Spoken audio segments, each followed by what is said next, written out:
Stephen Kuchenreuther, aka Steve, is currently director of brand content strategy for WayUp, a US-based job slash internship site and mobile app for college students, recent graduates, and a whole bunch of big smart companies that are looking for these talented individuals. Steve is a dynamic, resourceful, and deadline driven managing producer, video creative, and now brand expert with deep expertise in digital content production, whether it's marketing strategy, pre production, post production. He's got a passion for developing and improving creative processes, the flows that connect some of these ideas and the people to their customers. And he's got a knack for uncovering innovative ways to bring everyday stories to life. And that's not just me reading a LinkedIn profile. Steve and I used to work together in a previous lifetime, and time and time again, he would come to me with just awesome, creative, cost-effective solutions. And Steve, it's good to catch up with you. You're in the wilds of New Jersey right now, having abandoned Yeah, the greater metropolitan New York area. How are you holding up? holding up okay. I'm one of those people I think who thrive in isolation, and I've gotten my hand in some woodworking, trying to build some new skills and things like that. So I'll send you pics Right, afterwards, Dave. right. Yeah, I'm building furniture. I'm building I really am. I dining really am. room, Don't and joke. that is hysterical. You will have to send me I photographs. will. I'll I will. see what I can do about You interlay them up here. sell. Okay, cool. Steve, let's lean on some of the brand stuff going on in your head right now. What are some of the challenges that you've identified or that you've either had to face or people who come to you are trying to address specifically as it relates to brands trying to attract talent, Yeah, attract and retain talent? it's a great question. I think so. Of the companies that I'm working with right now, there's two trains of thought, right? It's whether there's two buckets. I'll say there's people who are hiring and there's people who are not hiring, and the challenge brands to understand, okay, should we be talking about our company? Should we be talking about the things that we're doing as an organization to help attract that talent, even if we're not hiring? And what do we do? Maybe we've canceled programs, maybe we've stopped hiring all entirely. And I think the important thing to think about is we can't stop as organizations talking about what it's like to work here and the things that we're doing for the people in our organization, because not only does it help for the current employees who are at your organization to feel empowered, to feel like, oh, okay, my organization has an answer. We have Right. somewhere to go, we have something to do, we have a plan to get on the other side of this.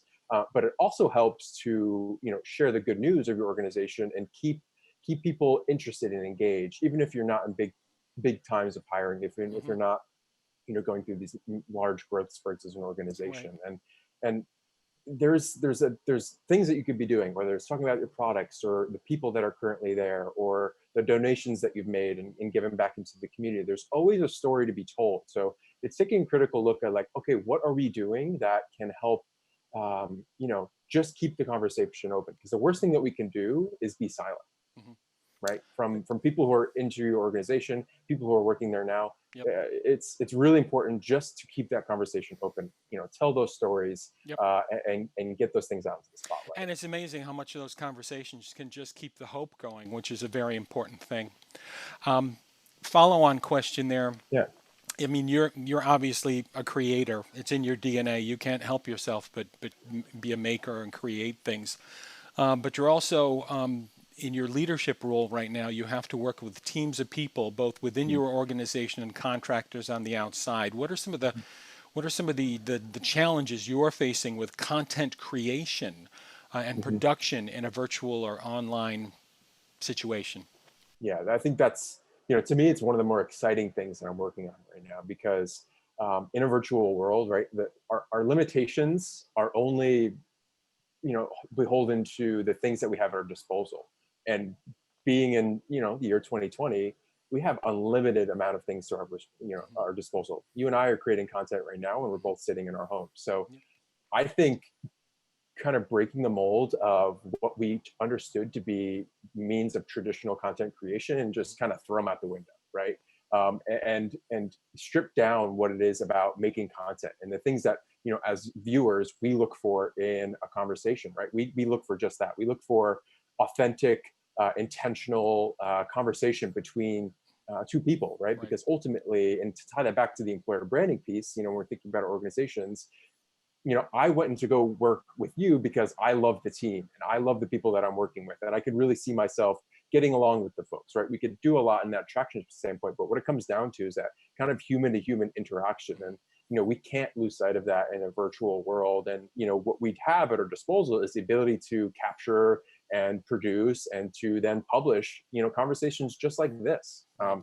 So, the name of the game is being authentic, and then stripping down all of those barrier to entries that we would typically associate with creating really good content, right? You don't need $100,000 of camera equipment and a Right. studio, and to make really impactful content that will ultimately help to drive, results to your business. So Right. those are Right. things that I'm thinking You about. you know you really don't. A lot of people get scared about that. They're like fearless, as deer in the headlights type Yeah, stuff. And obviously, a person like you and me, the advice I give a lot of folks is just just do it, practice it. just It's like do it. riding a Yeah, bicycle and see what works and what doesn't work, and anybody can learn it. yeah. Hey, the last question I want to ask you, Steve, is the question I ask everybody, which is, what lessons have we learned throughout this whole thing, or are we learning right now that we just must not forget? Yeah. I said there's two things that I'm thinking about. The first one should be that take this time to really think about what's important to you as an individual, right? Create happiness with your own life. Do the things that make you happy. Do the things that bring you joy.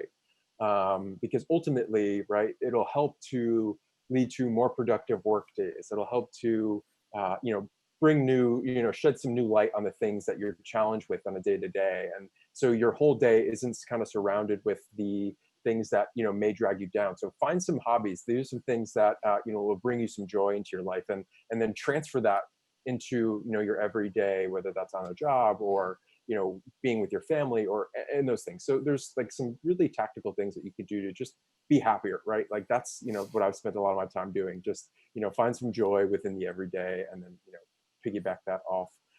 And then from lessons, shifting, putting my work hat on, going over to that side is, um, you know, I think COVID and all the other social and economic standpoints that are going on in our society right now have given us the opportunity to really look inward and to really try to understand what it is, what it means to have conversations and to create content and to bring those kind of more authentic and intentional stories to light. And has allowed me to really reflect on who we're talking to and why we're talking to, and who we're giving voices to, and why we're giving voices to them. And so being really intentional about the ways in which we're communicating and the stories that we're telling, and the ability for us, as teammates, as coworkers, to have more authentic and more productive conversations, and just be open to different ways. And then ultimately, right, not being silent about this, right? And that can go for conversation between friends and family, to putting a brand foot forward. Don't be silent. Just keep those conversations open, keep those dialogues open, because that's where the real productivity things happen. And all those stories matter. It should not be a check the box exercise. It's the uniqueness of the stories are the things that matter. Yeah, the intention behind it is everything. Okay, Steve, you were awesome. It was great to see you again. Have Always a fun. pleasure, Dave. Have fun in South Jersey. Thank you, sir. It's great to see you.